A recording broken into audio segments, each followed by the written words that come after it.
Welcome to our channel. Today we how to disable data sharing consent in State Farm Drive Safe and Save, full guide step by step clearly.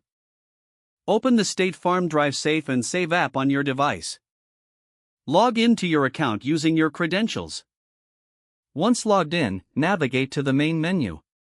Look for the settings icon, typically represented by a gear symbol. Tap on the settings icon to access the app's configuration options. Scroll down to find the section labeled Privacy or Data Sharing. Select the Privacy or Data Sharing option. You will see various data sharing options listed.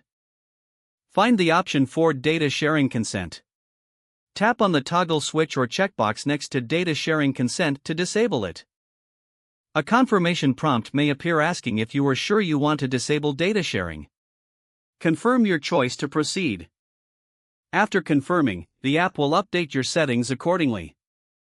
Review your privacy settings to ensure data sharing is now disabled. Once you have confirmed the settings, exit the settings menu. Your data sharing consent is now successfully disabled. If the page does not load, refresh the browser or try again in a private or incognito window.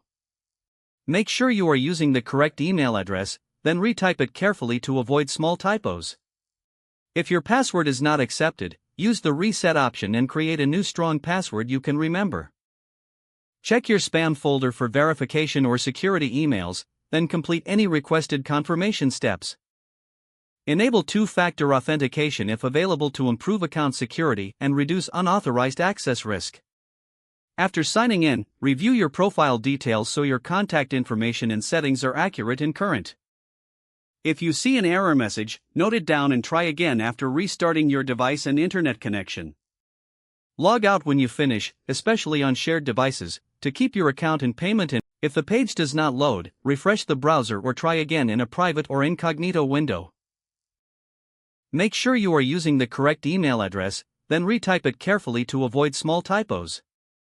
If your password is not accepted, use the reset option and create a new strong password you can remember. Check your spam folder for verification or security emails, then complete any requested confirmation steps. Enable two-factor authentication if available to improve account security and reduce unauthorized access risk. After signing in, review your profile details so your contact information and settings are accurate and current. Don't forget to like this video and subscribe to our channel for more step-by-step tech guides.